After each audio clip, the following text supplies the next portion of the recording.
شام کی گاؤں کی خوبصورت ایوننگ کے ساتھ ہی ایک چھوٹا سا منی ولاگ سٹارٹ کرتے ہیں۔ ہمارے گاؤں کے زیادہ تر کوئی خوبصورتی خاص تو ہے نہیں، لیکن جہاں تک بھی ہے دکھانے کی ضرور کوشش کروں گا انشاءاللہ۔ تو ویڈیو کے آخر تک جڑے رہیے گا، آپ کو امید ہے کہ آپ کو اچھا لگے گا۔ گاؤں کی خوبصورت ہماری بات وہ یہ ہے کہ جہاں گھر ہیں وہیں قریب میں ہی فصلیں شروع ہو جاتی ہیں۔ تو یعنی گاؤں ہمارا کچھ اس ٹائپ کا ہے کہ گھر بھی ساتھ ہیں اور فصلیں بھی اس کے ساتھ ہی ہیں۔ یہ لوکی کا جو ہے نا ہمارے پاس کھیت ہے، اس کو اردو زبان میں کدو بھی بولا جاتا ہے، اور اس کے ساتھ ہی پیچھے جو ہے یہ کوئی مالٹوں کا باغ ہے اور پیچھے فارم ہاؤس وغیرہ۔ تو گاؤں جو ہے وہ اس سے اور زیادہ خوبصورت لگتا ہے ماشاءاللہ۔ گاؤں کی بات ہو اور گاؤں کے جانور نہ ہوں، یہ کیسے ہو سکتا ہے؟ یہاں مختلف قسم کے جو ہمارے گاؤں کے جو موجودہ جو ایریا ہے، اس ایریے کے جو گاؤں کے جو جانور ہیں، اس میں ہمارے پاس گائے کے جانور بھی ہیں، بھینس کے جانور بھی ہیں، گائے کے نر اور مادہ دونوں مکس، اور اس کے ساتھ ساتھ جو ہے وہ یہاں کی جو جانوروں کی ایک خاص بات ہے کہ وہ بالکل پیور، جہاں پہ بھی یہ کھڑے ہوں گے یہ دور سے نظر آئیں گے کہ یہ پنجاب کے ایریا کے ہیں۔ یہ ہمارے گاؤں کے ایک مشہور قدیم زمانے کا ایک مٹی کا ٹبہ ہے، جو بہت پرانی روایت میں سے آتا ہے کہ یہ ایک بہت قدیم ترین دور کا ہے۔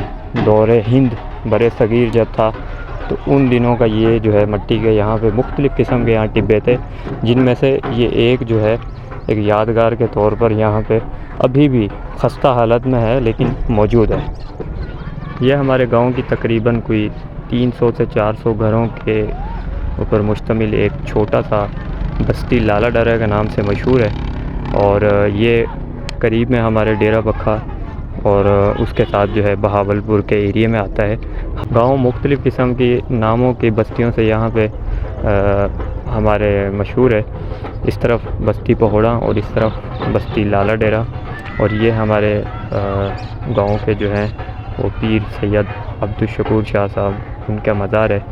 اور یہ شام کا جو ہے یہ اس ٹائم جو ویو ہے، یہ ہمارے گاؤں کے کھیت اور اس کے علاوہ سبزہ زار جو ہمارا ایریا ہے زمینوں کا مختلف، اور یہ ہمارا تقریباً ٹوٹلی ایریا دریا ستلج کے نام سے ایک دریا ہے، اس کا ایریا ہے۔ یہ اس کا پیٹ کہلایا جاتا ہے، کیونکہ جب مختلف ٹائم کے دوران جب زیادہ پانی آتا ہے تو تقریباً یہ سارے نیچے والا جو ایریا ہے یہاں پہ بھی پانی ہے موجود ہے، تو یہ سارا پانی پانی ہوتا ہے۔ جب دریا سوکھ جاتا ہے، ختم ہو جاتا ہے، تو یہ قابل کاشت زمینیں جو ہیں، یہ سبز زار جو نظر آ رہی ہیں، یہ قابل کاشت بن جاتی ہیں۔